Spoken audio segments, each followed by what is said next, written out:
We are letting folks make their way in the waiting room, and we will get started momentarily.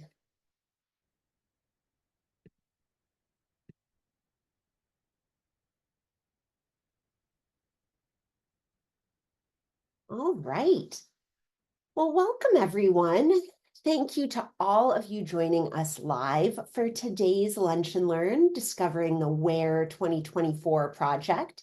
And thank you to everyone who's watching this recording on YouTube. The Walk for Historical and Ecological Recovery, or WHERE, is a year-long event series aimed at addressing the histories of colonization and oppression here in Maine. That history includes Indigenous genocide, land theft, and enslavement, and uncovering the roles of all of us and of local Maine merchants and mariners, even and especially following the ban of the slave trade in 1808, has been a really big part of that research. We are so lucky to have with us today Meadow Dibble, who is the founder and executive director of the Atlantic Black Box, and Lilah Akin of Kinship Collective. They're here with us today to share more about this work, to uncover and grapple with Maine's history together. WHERE 2024 isn't just an event series, it is a community engagement project that involves walking, participatory archival research, storytelling, art, and all of that designed to connect us and to foster truth-seeking and transformative conversations. Meadow and Lilah, we are so grateful to you for joining us today and for all of your work.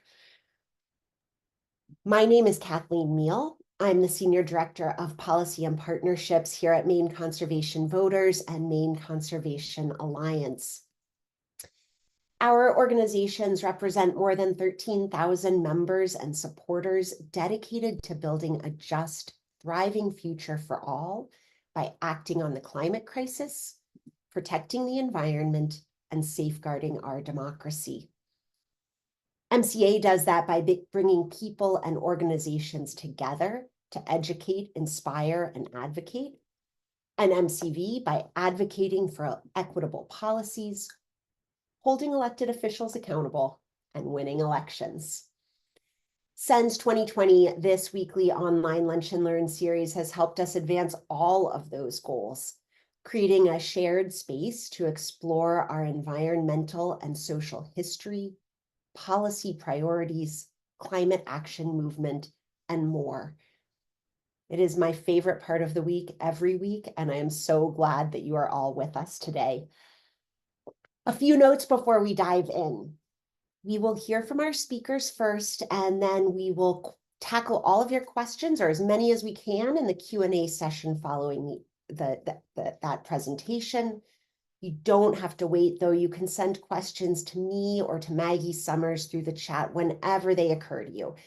Maggie and I will help collate them and synthesize them and get them in a good order so we can get to as many as possible before we sign off here in just under an hour. So we ask that you not message speakers directly so that they can keep their focus on the presentation, not the chat box. Maggie is the one to help you if you have any technical difficulties. Just send her a quick message through the chat. This event is being recorded, and we will share that recording with you via email later this afternoon. It'll also go up on our website and YouTube page, where there are recordings of all of our previous programs, including a couple featuring Meadow. So enjoy digging into those archives. Thank you for being with us, and Meadow and Lilah, with that, the floor is yours.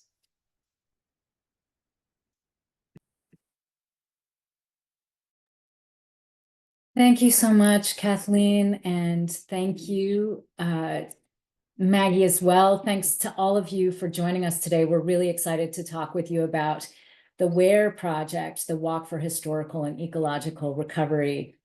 But before we get started, Lilah, I was wondering if you would like to introduce yourself and talk a little bit about why you became involved in the WHERE project. Absolutely. Well, Gizget Ben Gizgok and Deloise Lilah, Nujial Panawabskewi. I was actually born and raised on the island of Oahu in Hawaii. So while I am Penobscot, I didn't think too much about my Penobscot heritage. And I had never visited Maine until I moved here in 2018 for a second bachelor's degree at University of Southern Maine in geography anthropology. And I focused in cultural and natural heritage resource management. So I approached that degree very differently from my classmates who had more aspirational careers in things like archaeology, geographic information systems, public archaeology, public policy. I understood that the cultural heritage of my own reclaiming of memory, of sense of place, place names, transformer tales, such as the story teachings of Gluskabe, our cultural hero, and ecological relationships to our more than human relatives, that those were also assets of great wealth, not only to myself, but also as a way to connect with other collaborators. These assets are not just or these relationships, these ecological relationships are to our relatives, the rocks, the trees, the waterways, all of our many teachers. And so in this effort to connect with other collaborators in interdisciplinary fields, studies, practices, and art forms, I walked right into WHERE. I had seen Atlantic Black Box and some of the labeling at the Portland Museum of Art and the Passages exhibit. When I found that once I just started putting myself out there and showing up, people would ask, well, do you know so-and-so? Or, those connections definitely came, and I'm really grateful. And so most recently, I performed in a play at the Penobscot Theater Company that was called My Story is Gluskabe. It was written by Carol Dana and Margot Lukens, and it was adapted from iterations of Gluskabe stories by from New Alliance. And so most recently, I moved to Maine in 2018, and I very quickly got connected with a new forming performance and archive fellowship called In Kinship that was started by Jenny Hahn, Corey Tamler, and Darren Renko, and they put out a call for artists and people from many backgrounds who are interested in relationship building, particularly with the Penobscot River and traditions of guiding and being guided. And I heard that call and have been making really cool art and performances and just experiences, in the landscape since. And so, yeah, I'm really grateful to be here today and to share more with you all. Awesome. Thank you, Lilah. We're so glad to be partnering with you for the journey that we're about to share with you is really not just a literal journey across the lands and waters here of the Dawnland, but a journey of solidarity and relationship building. And so the making of WHERE is very much a part of that journey. I hope you can all see the screen fully. Okay, terrific.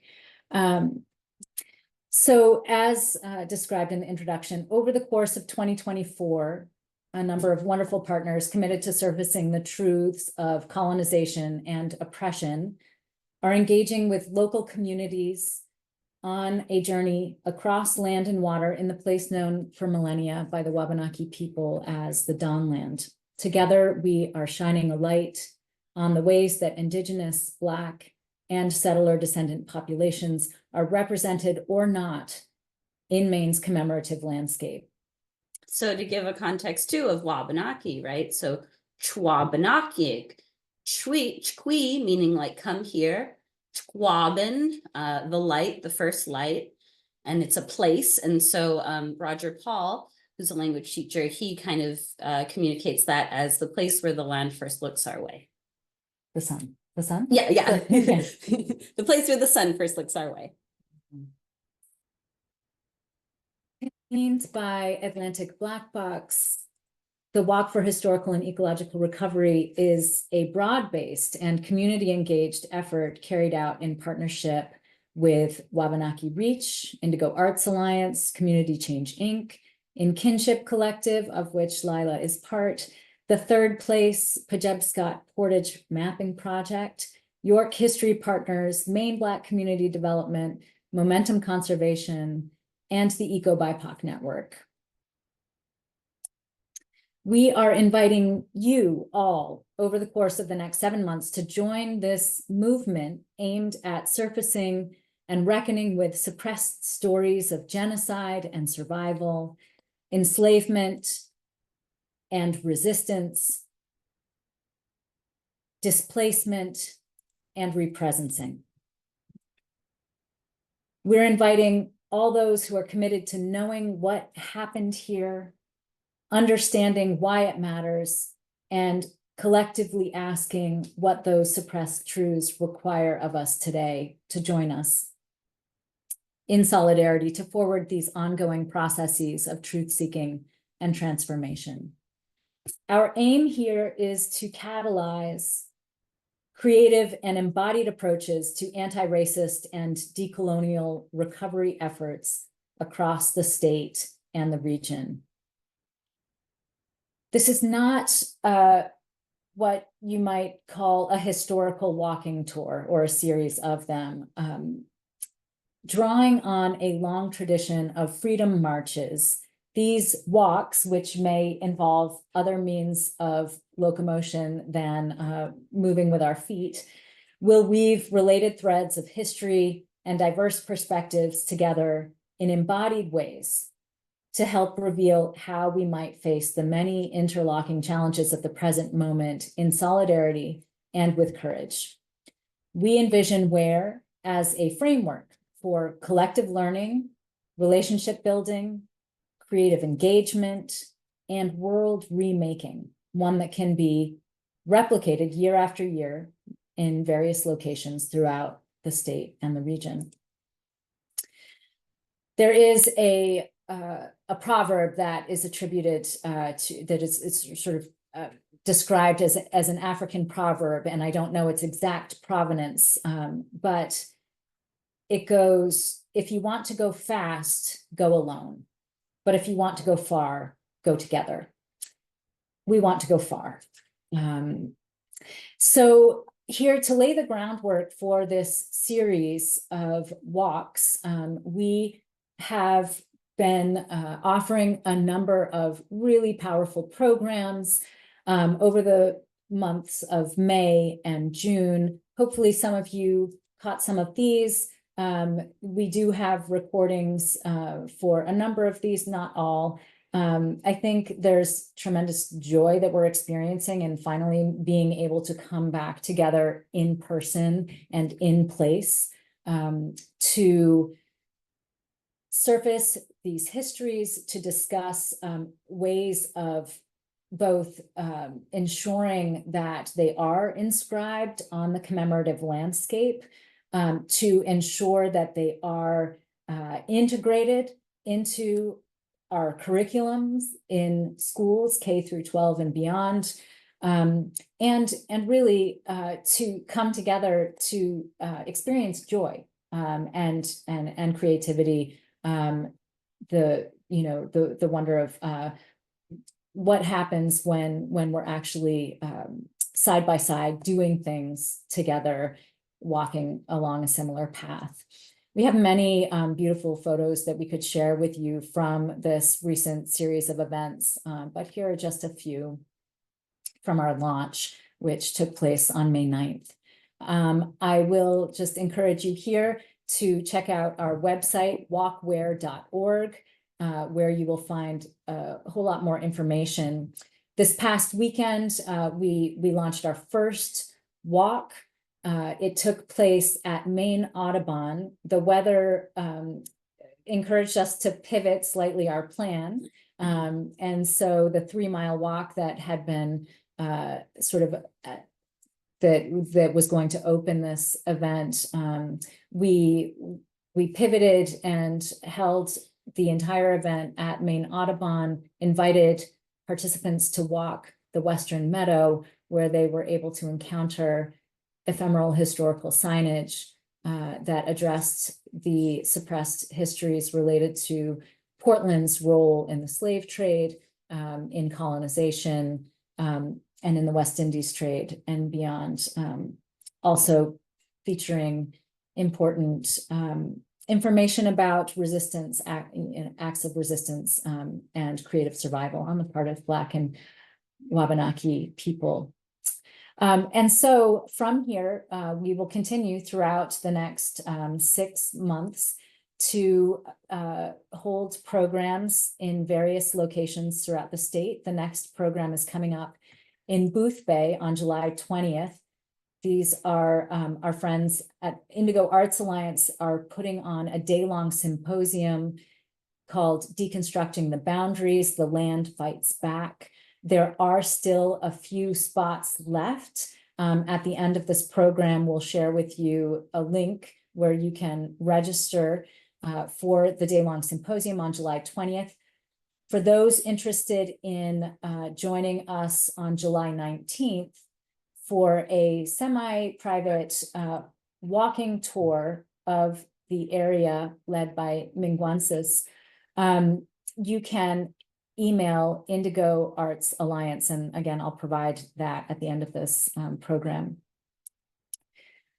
In August, the WHERE program at Norwich Walk will be led by our friends at Wabanaki Reach. This will commemorate the 300th anniversary of the horrific Norwich Walk massacre, which occurred in August 300 years ago. There's a way in which there are many threads that, through lines, if you will, that tie together each one of these walks in these various sites. At the very end of our event series this year, we'll close out in November with a walk in York.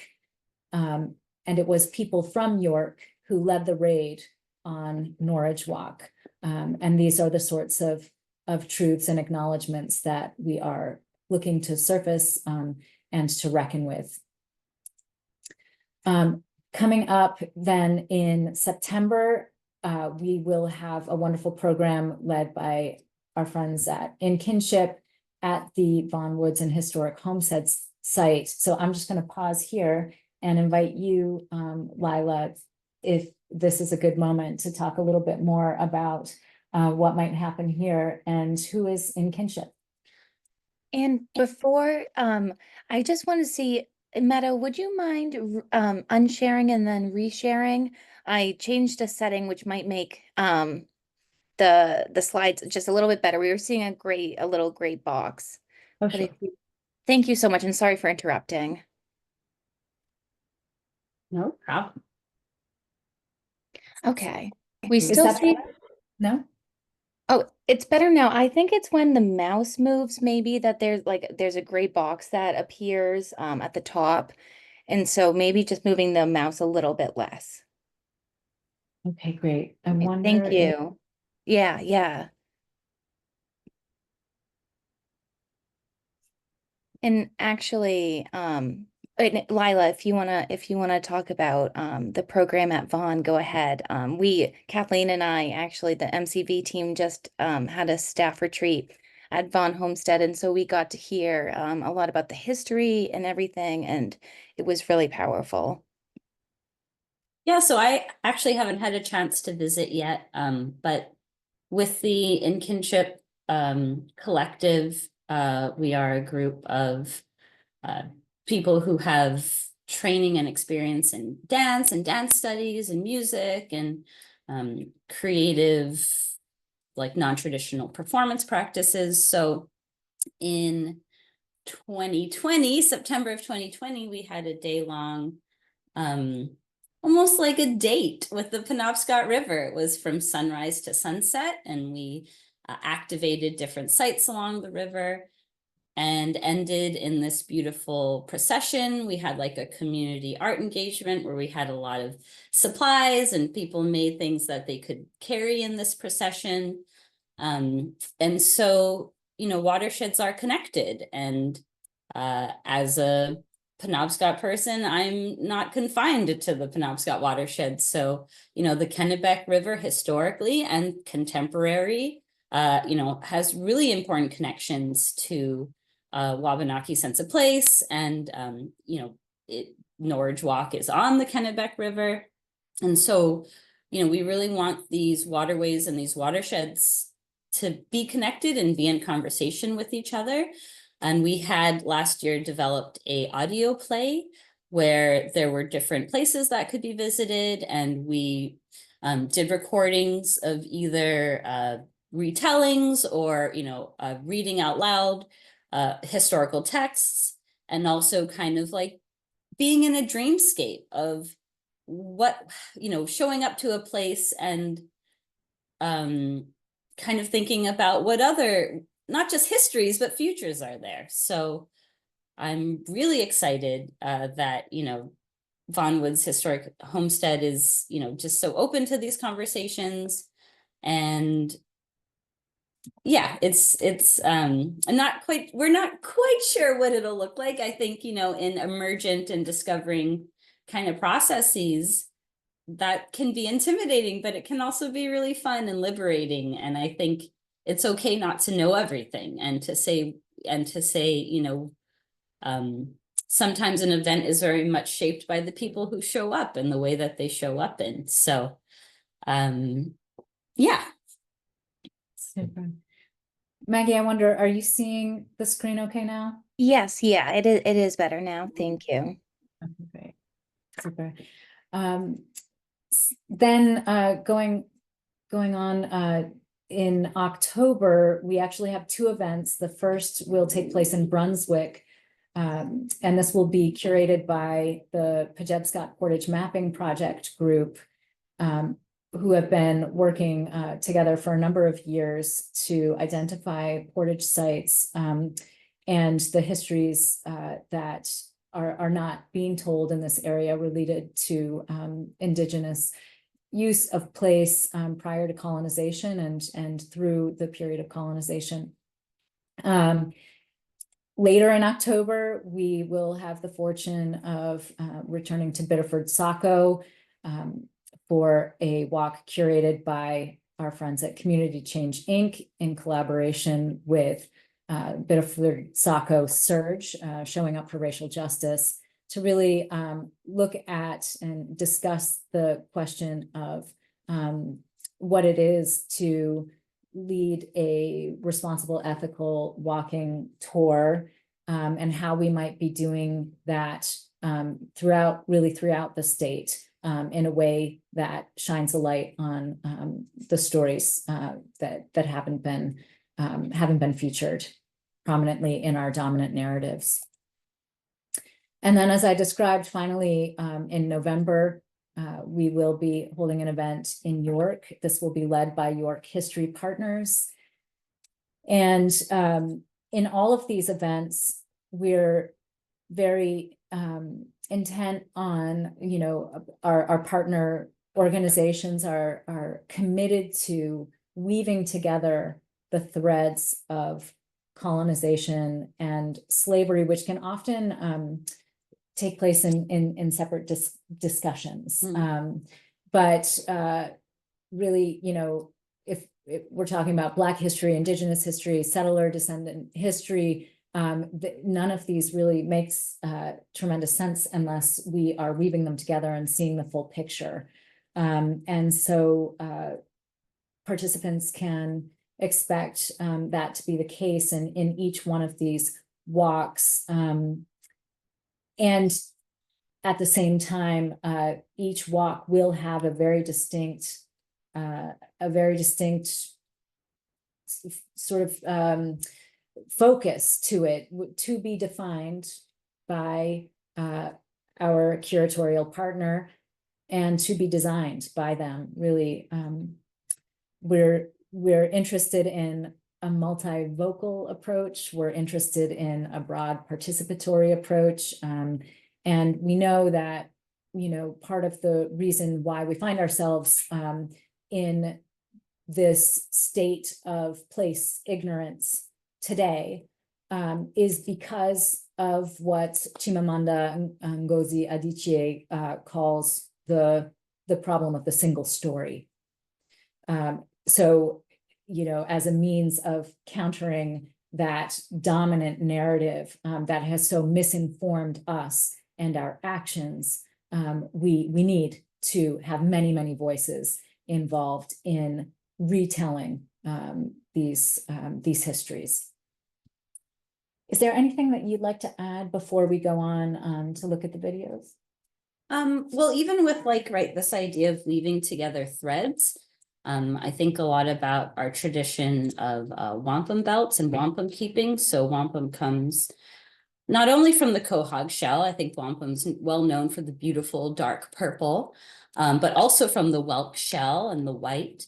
And it's this binary, it's this light and dark. And so, you know, these different agreements, these different treaties, different honorings, that were commemorated in wampum as a mnemonic device to be carried and traveled and respected like a bundle or like a relative, and that would arrive in places of gathering and agreement making, you know, so that's really important in this idea of, right, like there's this light and dark and there's this binary, but you have to put them together to see these pictures, to see these images that represent different stories.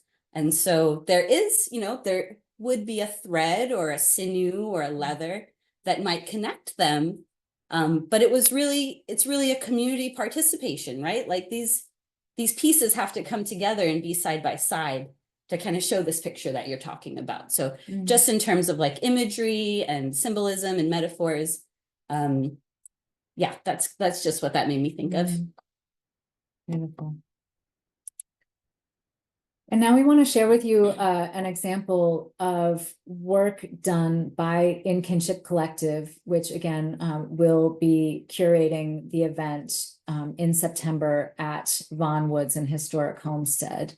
And so I'm going to bring us over to this video. Maggie, can you see the screen okay? Yes.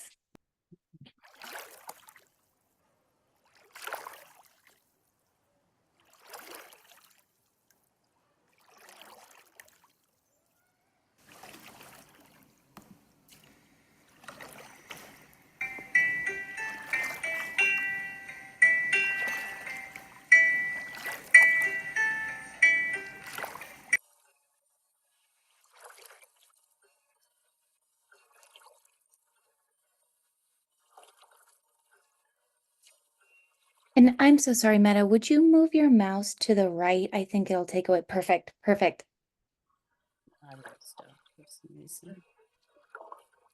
Can we try this again? Okay.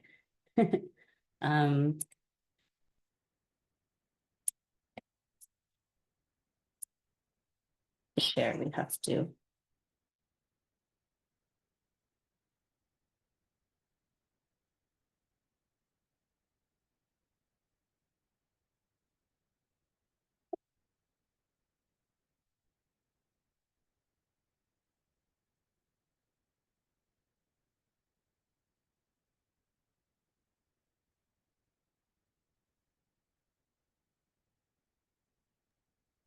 But we could hear it and everything, and the sound was beautiful.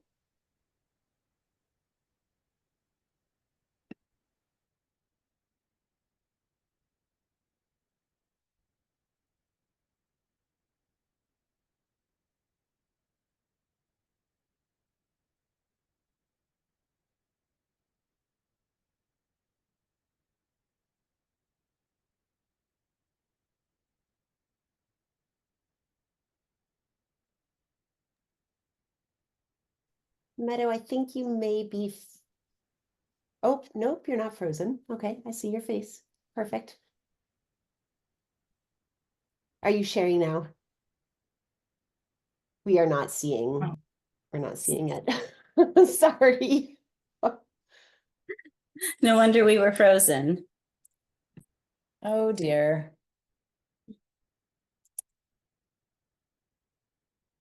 For the technical difficulties.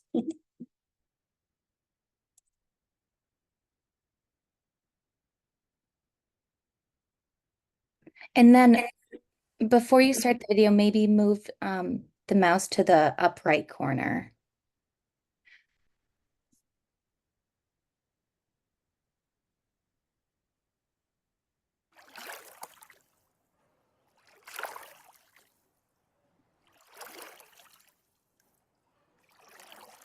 Yeah, we're seeing playing picture in picture. So maybe. Oh, perfect. Now we can see it.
Calls you home.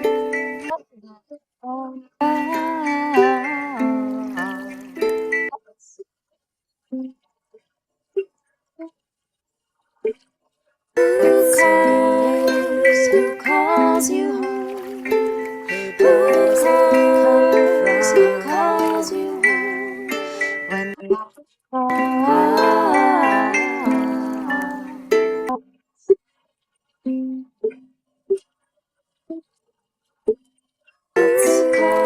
how does a river remember? How does a river remember light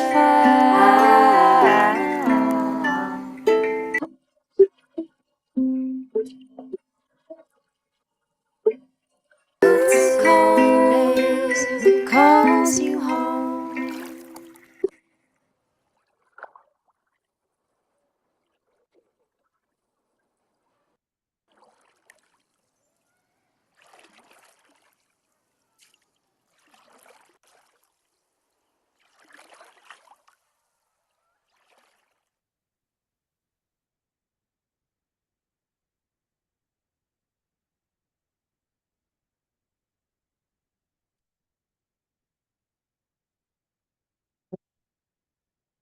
I don't know.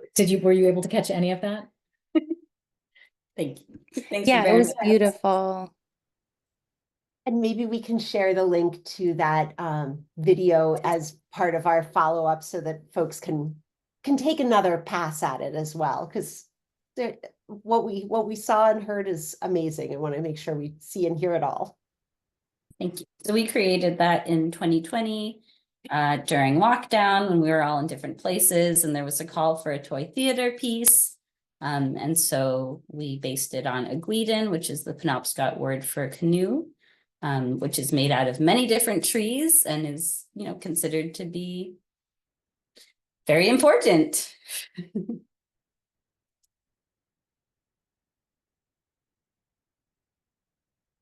And now I think we'd love to take your questions, and we also can ask one another questions, but would love to hear from you all. Thank you both so much, and huge thanks to everybody who is involved in WHERE. Just so everybody knows, we will send out a follow-up email later this afternoon with links to the WHERE 2024 project, how you can sign up for the next walk, that event at the Botanical Gardens, and we'll also have a link to that video just to give you a chance to view it from start to finish. But if you have questions for Meadow and for Lilah, now's the time to send them through the chat, and we have time to be in conversation together. We might just kick it off with Meadow. Looking back, you started Atlantic Black Box. You've been intimately involved in the Place Justice Project, now WHERE 2024. Could you just zoom back for a moment and give us a sense of how all of this work sort of fits together, and how you're thinking about where you are, where Maine is, like what is the overall moment calling for, and how do these pieces fit in? For the question, Kathleen. Yes, I founded Atlantic Black Box in 2018, and it was in 2019 that actually corresponded to my arrival in Maine. I was coming from Cape Cod, where I was born and where I grew up, and where I was then raising my own children. And although I had been doing the work of what I call historical recovery on Cape Cod prior to moving to Portland, what I found here, on one hand, was the very same issues that I've been looking to address and encourage others to address. That is a deeply suppressed history related to colonization, enslavement, participation in the slave trade. But at the same time, what I also found here in Maine was a receptivity to this work, which I describe as the work of historical recovery. So it might be useful if I just took a moment to describe a little bit what we mean when we use that term, which I'm happy to see is now becoming more common. And I'll use the metaphor of the black box. So on an aircraft, right, back in the 60s, technicians began placing black boxes after a number of tragic crashes occurred, and with the realization that in order to understand how to build a better aircraft, how to ensure that crashes like those didn't happen again, it was critical to know what was causing system failure. And so a black box is a device that exists to record critical flight data, so that in the event of a crash, if you can find the black box, if you can recover, right, that box that you might say is like an archive, then using that data, you can reconstruct the story, sort of retro engineer, a sense of understanding of what happened. And of course, the point is not to satisfy one's curiosity. The point is to ensure that such tragedy, such errors never occur again.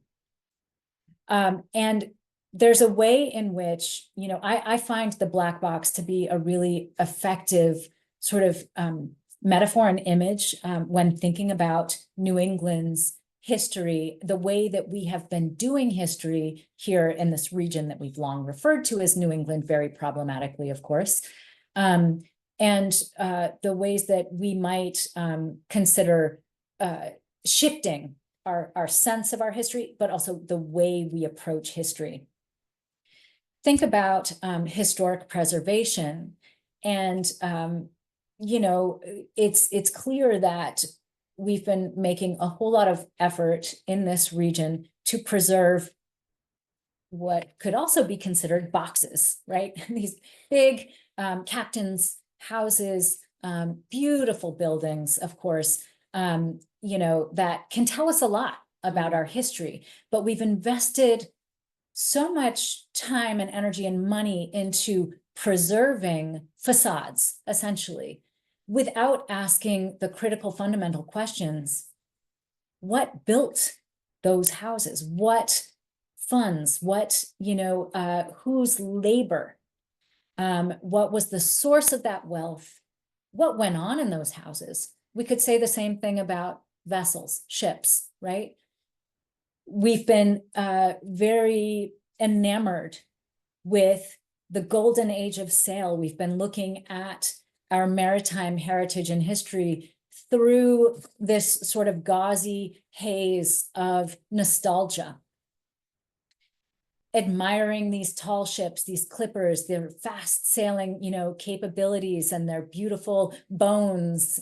And we've been failing to ask the most basic questions. What did they contain? What was in their hold? Right? Where were they sailing to? Where were they sailing from? What were they carrying? At whose expense? And all that money, all that wealth that they brought back to Maine, to Massachusetts, to Rhode Island, to, you know, places throughout this region. Right? What was the human cost of those fortunes that then went on to build these communities? And so really the proposition for Atlantic Black Box is, you know, has been and continues to be, to encourage all of us to really kind of retro engineer a black box for the region. So had those vessels sailing the Atlantic for hundreds of years actually been equipped with black boxes the way that aircraft are today, that are capable, that would have been capable of faithfully recording actual facts and data related to those voyages, we would be in a much better position today to understand exactly where we are and what has happened here, and then to do the deep work of reckoning and reflection and community dialogue around what do these truths require of us today.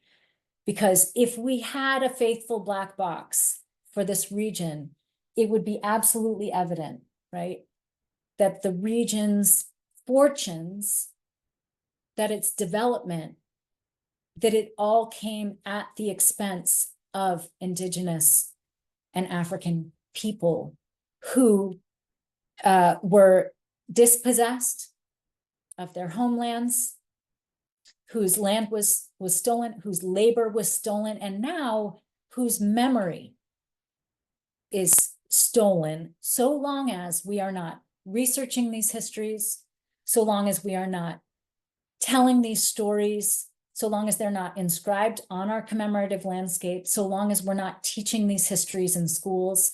That is a theft of memory that compounds the original theft and genocide. And so we must do better. And the only way to do better is to work collectively to surface these histories. And there is a role for absolutely every one of us. Lilah, did you have more you wanted to say? Well, we've been talking, you know, I think we talked about reclaiming memory. And so, you know, it's hard for me to hear things like, oh, we're uncovering or we're rediscovering. It's like, well, a lot of this has been known and has been maintained, and this memory, you know, with certain communities and certain populations has remained. And so I've kind of been playing with this term of reclaim memorating. So it's partly reclaiming, it's partly remembering, it's partly commemorating. But it doesn't make it seem like that was ever lost, right? And, you know, maybe lost or maybe forgotten or maybe buried. And so it just feels more empowering for me, especially as a Penobscot person who's very much here right now, right, you know, today.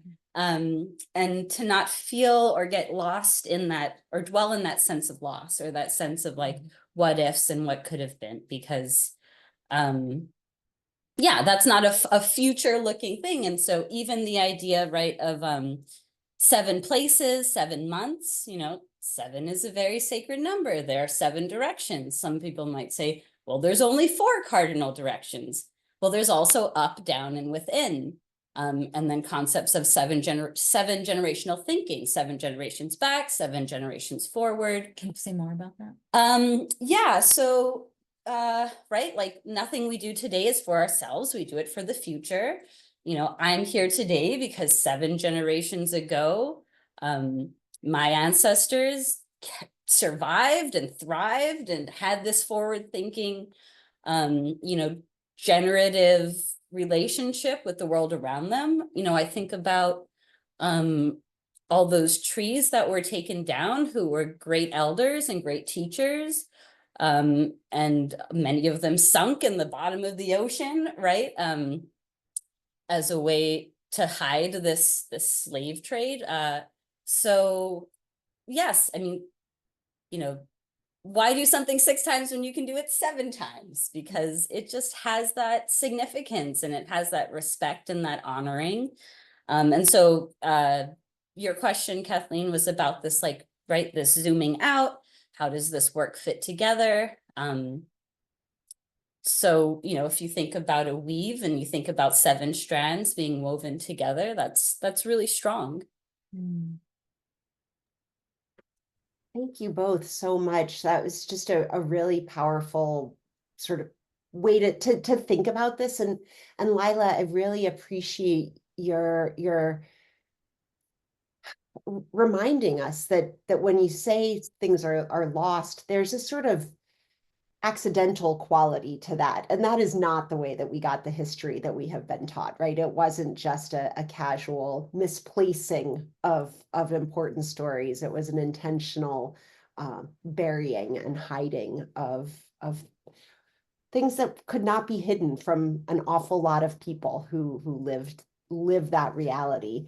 And a very intentional visibility, you know, like my ancestors could have hidden, they could have not carried themselves as being tribal populations within these boundaries. And so it's not just like what was lost, but, you know, families have maintained connections to the Norwich Walk site for 300 years because that cross that was taken down was carried to Alnabe Menahan, the People's Island of the Penobscot Nation. So also there's, you know, and so after, we're also coming up on the 300th anniversary of the Casco Bay Treaties, where Wabanaki people from all over the Dawnland, before a border with Canada, came to this place to advocate for ourselves, to have our voices heard, to, you know, and that memory has maintained. And so, yeah, not just, yeah. Sorry, I didn't mean to cut you off.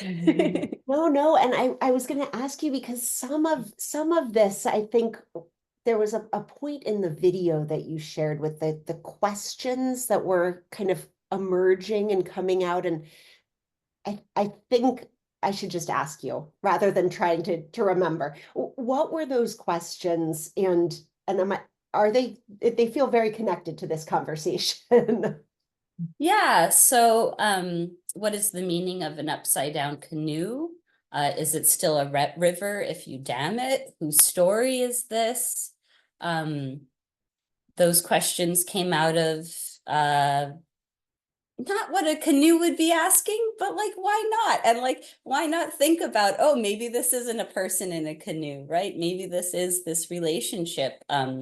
Because traditional birch bark canoes are made out of more than one tree. There's the spruce root, there's ash, there's birch, there's maple. And so it's this relationship of these trees together, which, you know, also feels important in this conversation about ships and this conversation about, these conversations about boxes. So yeah, I mean, I kind of like that, right? There's no clear answer, and it's fun to do as an artist, is to leave things open for interpretation. And there's that universality and specificity, right? So even though I feel like we're telling a really specific story. And even in these walks, right, this is like one day in this one place at this one time, but that we can ascribe and feel these universal feelings and these, you know, and we can talk about them together and hold them in our body, especially through movement.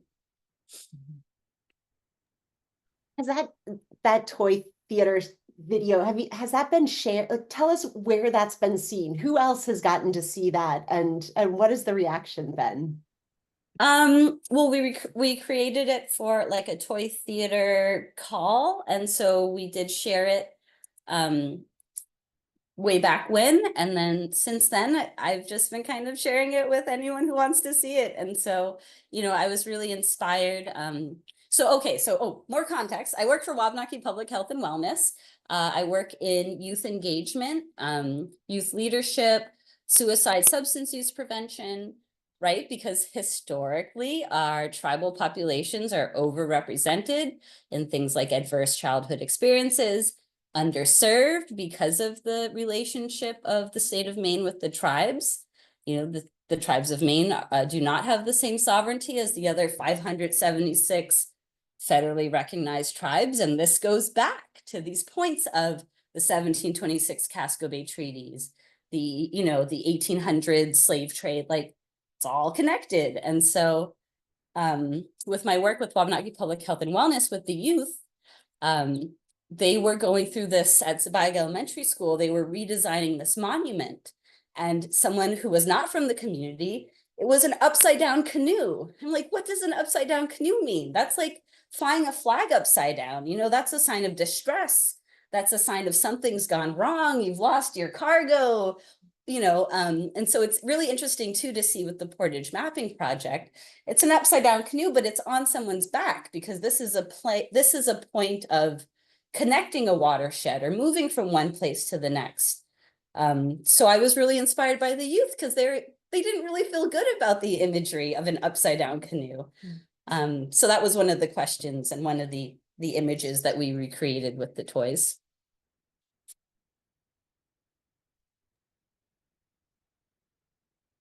I just feel like I could ask you questions forever. And I love that to know that little bit of additional context about your work. Thank you so much. Are you doing this? How do kids and students and schools sort of fit in with the WHERE project? And how would you like to see them? Well, I think it's a great question, and one that we're asking ourselves. The first walk took place after school was out. There were children at the event, certainly, but we're really eager to work with educators in inviting more participation from school groups, but also, you know, homeschool families, for example. So the project is very much a becoming. It's very generative and emergent, and it's also iterative, meaning, you know, each walk will build. There's a way in which each walk will build on all previous walks, and then this, we're talking about WHERE 2024, but we fully anticipate, so long as Atlantic Black Box can continue doing this, this is how we intend to do our work in the world. So there will be, inshallah, there will be a WHERE 2025 and a WHERE 2026. And so there's that aspect, you know, the walk continues indefinitely. And then there's, so those are the in-person, in-place opportunities in time. But then there's a whole digital aspect to this project, certainly, right? We're very much enjoying the kind of full analog aspect of this work, but we're also taking advantage of everything that, you know, the digital landscape has to offer. So we are excited about building out story maps and other means of interacting with these landscapes and places. We're creating tools that then educators and parents and others can use after an event has passed to continue, right, the walk, in essence, you know, in place on their own time. That's much fun perfect, because one of the questions that we have from one of our participants today is, the Boothbay Botanic Gardens, like that event is sold out. What do I do instead? So thank you for giving us that context of, yes, we want to be in person, in place together, and thank goodness there are options when that's not possible, because we need all of us involved in this. That's right. And just on that topic, there may still be spots available, even if the symposium is sold out on the 20th. The 19th, there is an opening reception. So again, you can email Indigo Arts Alliance. I'll put their information in the chat, and express your interest in being part of the event on the 19th. Also, we definitely encourage you, the two sort of monumental sculptures that are being created by artists and residents at Indigo Arts Alliance to coincide with this project will be at the Botanical Gardens, you know, going forward. So we encourage you to go as well, you know, outside of these two particular dates. Thank you for that. And can you also just let us know, how does accessibility fit into this in the way that the walks are constructed? So, you know, for people with limited mobility, is there still a way to walk? Yeah, it's a great question. It's one that we've been discussing among our partners. And I think, you know, it's also a place of growth for us. We have a lot more to learn, and we welcome, we welcome thoughts from participants and like, you know, those in here today about ways we might approach this. On Saturday's walk, it was quite accessible. The fields at Main Audubon were I'll say fairly accessible, and there's a way in which, even if a person is not able to do the walk itself, that, you know, there are other portions of the program that are fully accessible. So on Saturday, for example, you know, I would say the walking portion made up maybe, you know, 1/5 of the entire program, which included a community meal, which included some presentations, some art making, some, you know, response stations where people could record their thoughts and feelings using audio or by writing or making something, and other elements as well. So.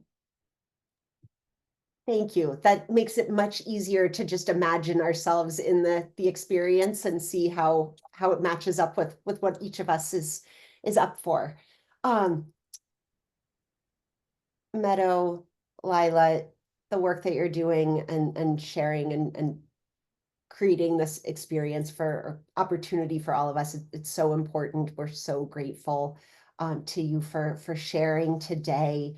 Thanks to everybody for joining and for being patient as we had a few technical glitches. Another reminder that you never have a problem with the whole like screen sharing situation when you're in real life together. So may we all be in real life together soon, and look for all of that follow-up. We'll put the email for Indigo Arts and all of that in the follow-up email. But if there's something you're looking for, wondering about, that we don't include, reach out, just respond to that message. And if Maggie and I can't answer it, we will connect you with people who can. I have a feeling we know who those folks are on this call. Meadow and Lilah, you're amazing. To all of you, you will find the July Lunch and Learn schedule somehow is quite timely. how did that happen?